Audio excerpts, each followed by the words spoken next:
What's up, y'all? It's Customized Key, and I'm back for y'all. We doing another 10-minute or less video, and today we talking about how I bounced back from my freshman year. So if you haven't been keeping up with this series, just a little backstory. My freshman year was completely terrible. I failed all of my classes except one. I ended up taking a year off to get in-state tuition, and I'm gonna kind of explain what I did in that year off to give you guys an idea of how I was able to bounce back once I came back to school. So let's do it. So just a little bit more of a backstory. I left college like after my fall semester, right? So January comes and I move in with my super litty Michigan family, right? And I'm like, all right, cool. Now I had to find a job. I had to stay there for a year in the state of Michigan without having the intent to study in order to get my in-state tuition, because those were the stipulations that Michigan State put on me in order to get in-state tuition. So I'm like, all right, cool. Let me get registered to vote. Let me get a license. Let me get an ID. Let me find a job, yada, whatever, right?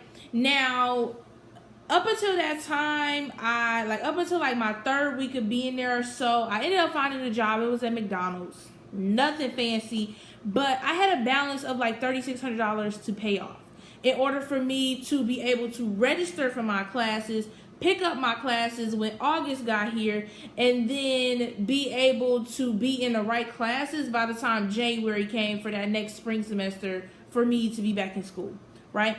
So in this year off that I had, I basically just did a lot of like leisurely learning. So in that amount of time, I kind of became a YouTube junkie, and I literally just started watching videos to just learn about stuff that I was really curious about. All right. So fast forward, I go back to school, August comes, I pay off my balance of $3,600. I pick up my class. I had to go up to the school just to, get my stuff solidified. I also had to write a statement, kind of like just solidifying my independence, and I talked about that before. So if you haven't watched that video, I will put that in the comments below so that you can check it out.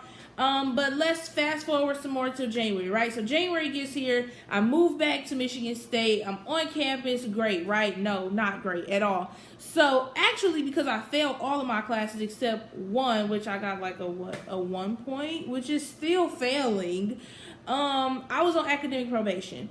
And basically what that says is you got this semester to bring your GPA up to at least like a 2.0, or else you can't stay here, right? So the thing is, because I did so much leisurely learning and I took the break that I needed, and I just had time to like de-stress and just learn on my own time, by the time I went back to school, I was busting out 3 5s and 4 points my first semester. So I was good. I had brought my GPA up more than enough. I was off of academic probation. But the thing is, when you get on academic probation, it's not the end of the world. It's really not. Some universities have programs for you that are kind of like steps for you to get on track, if that makes sense.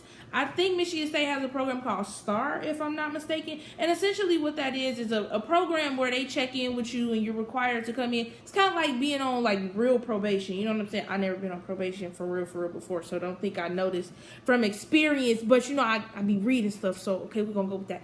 But essentially it's like a check-in process. Like, okay, so what's going on in this class? Is there any way that we can assist you? These are your resources. Here's tutoring for this class. If you need writing help, the writing center will, be open this time. They really just tell you about like all the resources just to make it better for you to come back. Because essentially, let's keep it real. Colleges, do they care about you? In my opinion, kind of. And I say kind of because if you have those relationships that are built, then yes, your college cares about you. Yes, your professors care about you. If you don't, they really just looking at you like a dollar sign. It's a business, right? So if you stay there, you fail classes and you have to retake those classes, it's still bringing money into that business. If you do well, it's still bringing money into that school. It's making that school look good, making those programs look good. You keeping the business going. You know what I'm saying? So essentially, when you are on academic probation, it's really not the end of the world. You just got to know what to do. So I got a couple tips for y'all. Number one, try to figure out what it is that you did wrong so that you can get that right. If you know that you did too much partying, you didn't stay on top of your homework, those are all things that you want to address when it comes time for you to make those proper adjustments.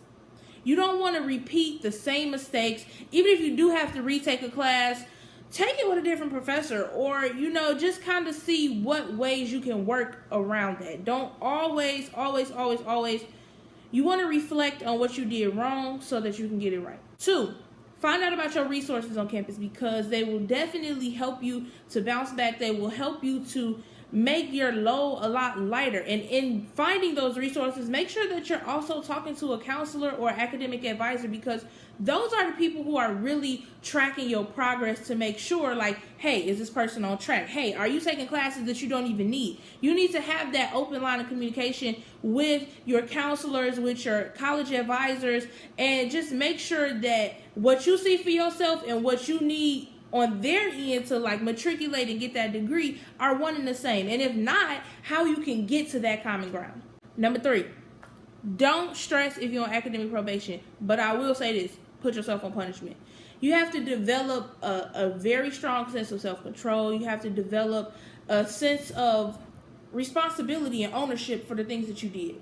So if you know, like, look, I'm on academic probation, 1, that's not something that everybody needs to know, but 2, give yourself some space from people. Spend more time isolated by yourself in the library. You know, if you have friends that know that you're on academic probation, you know, try to pick up on some of their study habits. You definitely want to change up your habits just so that you don't repeat those same things. Put yourself on punishment and just kind of withdraw and focus on you. My last and final tip for y'all when it comes to bouncing back when you are on academic probation or going through something challenging when you are in school: rest if you must, but do not quit. Take breaks for yourself. Give yourself study breaks. Give yourself just mental breaks, time to de-stress. Find things that you can do maybe like once or twice a week just to relieve stress and to help you relax and to just give you a center of gravity. I'm Customized Key, and thanks for tuning in with me. If you've been keeping up with me, I appreciate the love, and I hope that you'll tell a friend. If you like this video, go ahead and give it a thumbs up. Comment, rate, and subscribe, and I will catch y'all on the flip side. Peace out.